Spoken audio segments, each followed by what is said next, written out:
en partes proporcionales, nos debían Inglaterra 800 millones de dólares de los abastecimientos de guerra y Estados Unidos 700, lo cual sumaba 1.500 millones de dólares. Bueno, lo primero que se nos ocurrió era cobrar. Muy bien.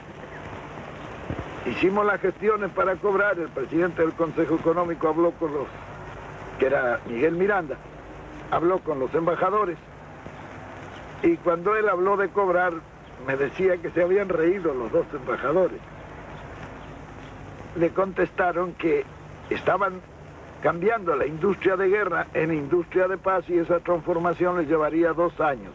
De manera que la posibilidad de cobrar esos 1.500 millones de dólares que nos debían, había que postergarlos durante 2 años, a lo cabo de los cuales nos empezarían a pagar con bienes de capital, es decir, maquinaria, vehículos, etc.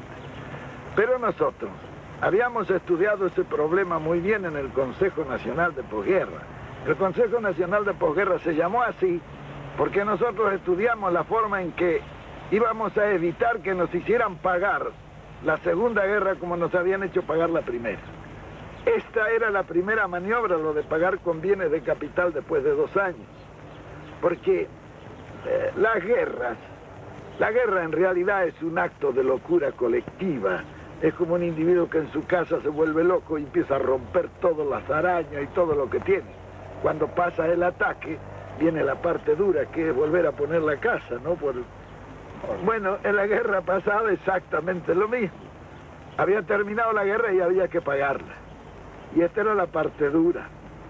Ahora, la guerra tiene la ventaja de que los que han roto sus cosas durante la guerra tienen la ventaja de pagarlas. En primer lugar, desvalorizando las monedas. Así las deudas que tienen pierden una gran parte de su importancia.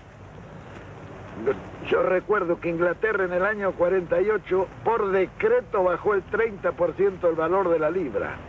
Comenzaban a pagar la guerra.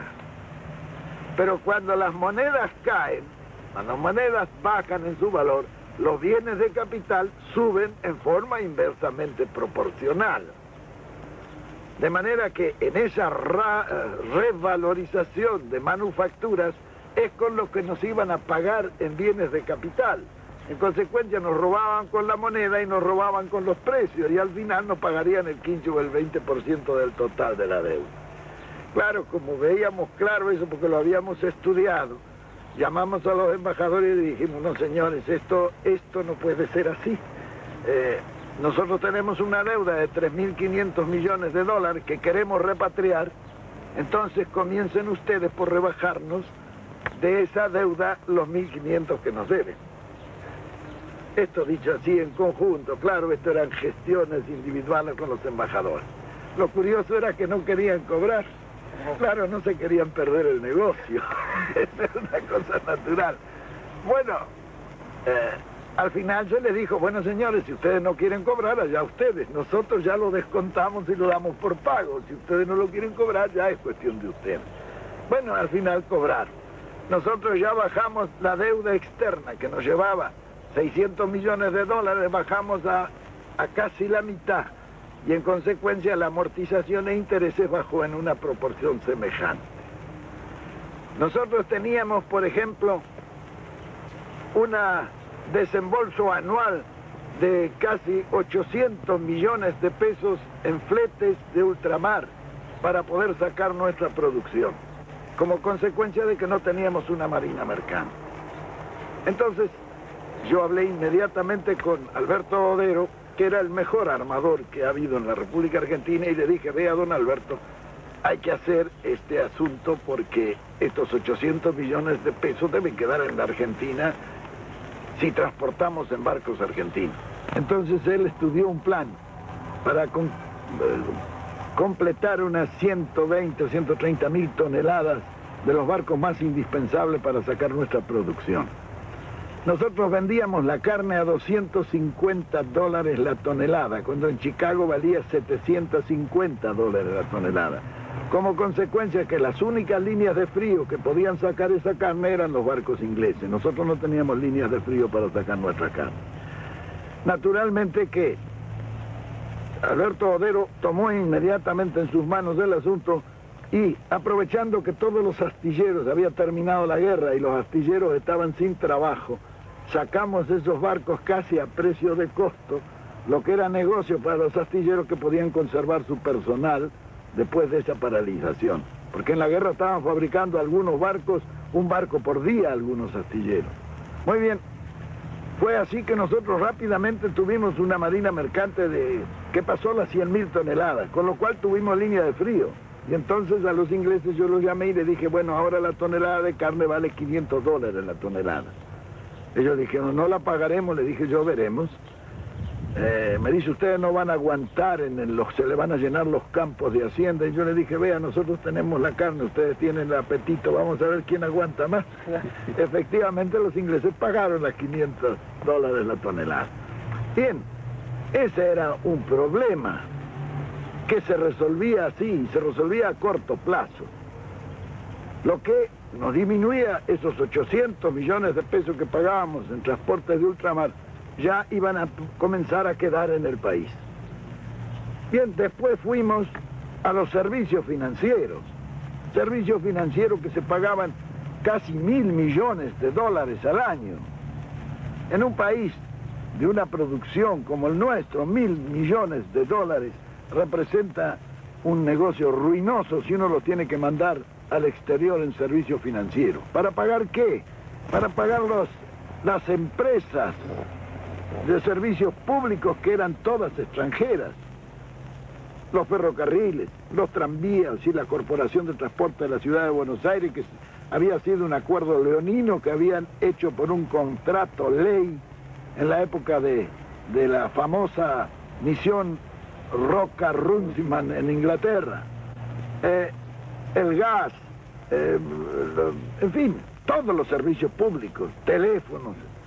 Muy bien, cuando se trató ese asunto, tuvimos una discusión muy grande dentro del gabinete, porque Miranda, un hombre práctico, dijo, esto se compra todo.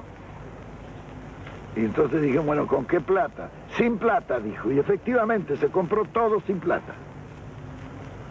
Se compraron los ferrocarriles, los teléfonos, se hizo la marina mercante, se compró el gas, los seguros, reaseguros, se nacionalizó la exportación, los depósitos bancarios, en fin. Todas esas medidas permitieron que nosotros bajáramos sistemáticamente los servicios financieros al 10% de entrada. ¿Cómo fue que se compró sin plata, general? Los ferrocarriles. Bueno, por ejemplo, los ferrocarriles se compraron con una habilidad extraordinaria de Miguel Miranda. Él era un comerciante y un negociante hábil. Él hizo correr primero la voz de que nosotros compraríamos los ferrocarriles. Los ingleses, que habían terminado la guerra y andaban un poco pobres, se vinieron enseguida a venderlos. Cuando llegaron, Miranda le dijo, no, nosotros no hemos dicho nada, dicho eso es una cosa, bueno, pero si ustedes los vendieran y nosotros los compraríamos, ¿cuál sería el precio? Y entonces los ingleses, que era el directorio de Londres ya, le dijeron el valor de libros. ¿Y cuánto es el valor de libros? 10.000 millones de pesos argentinos. Miranda lo miró y se rió. Le dice, ¿cómo vamos a pagar 10.000 millones de pesos por fierro viejo? No era fierro viejo. Estaban funcionando cerca de 50 y tantos mil kilómetros de vía con estaciones y en muchas partes una legua a cada lado, que era lo que le habían dado en la concesión inicial. Había pueblos, había 26.000 propiedades de los ferrocarriles. El Dock Sud, el puerto de Buenos Aires, era de los ferrocarriles ingleses. Muy bien, claro, se siguió negociando. ¿Cómo se hizo este negocio? Bueno, Miranda empezó a regatear. Los ingleses estaban duros, porque para negociar los ingleses son muy hábiles y muy duros. Hasta que bajaron a 8.000. Y Miranda siempre decía, no es posible. Los ingleses ya habían estado muchos días en Buenos Aires, se querían ir. Bueno, y un día cometieron un error. Lo vieron a Miguel Miranda y le dijeron, vea, si ustedes nos pagan 6.000 millones por los ferrocarriles, nosotros le depositamos a usted y a Perón en un banco que ustedes nos indiquen 100 millones de dólares. Al día sí, claro, estos negocios se hacen así. Al día siguiente Miranda a Diana ya estaba golpeándome la puerta de mi pieza en la residencia y me dijo, vea general, ya está listo este negocio, lo vamos a sacar porque si nos ofrecen una coima para que le paguemos 6.000 millones porque no valen los 6.000 millones. Bueno, siguió discutiendo y un día vino y me dijo, bueno, está cerrado el asunto. Los conseguimos los ferrocarriles por 2.029 millones de pesos. Era el precio que habían ajustado. Y me dice, y eso lo podemos hacer muy fácilmente.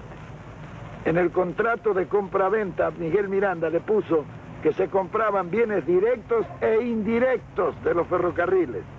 Esos indirectos representaban 26.000 propiedades que tenían los ferrocarriles en el país. Esto no se dieron cuenta los ingleses cuando se hizo el contrato de compra-venta. Por eso Mr. Eddy cuando se firmó se desmayó. Recién se dio cuenta. Bueno, pero aún los 2.029 millones había que pagarlos. ¿Cómo se pagaron esos 2.029 millones? Y nosotros no teníamos dinero, emitimos. Luego de las propiedades, que se tomaron 4 o 5 propiedades y sacaron 2.000 millones de pesos de la venta. Con eso se retiró la emisión y quedaron todavía en la tesorería el remanente de la venta que se había hecho. Los ferrocarriles los pagábamos con trigo.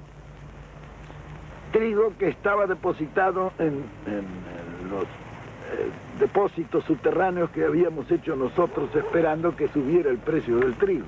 Nos quedamos con todos los ferrocarriles y 26.000 propiedades. ¿Y qué pagamos?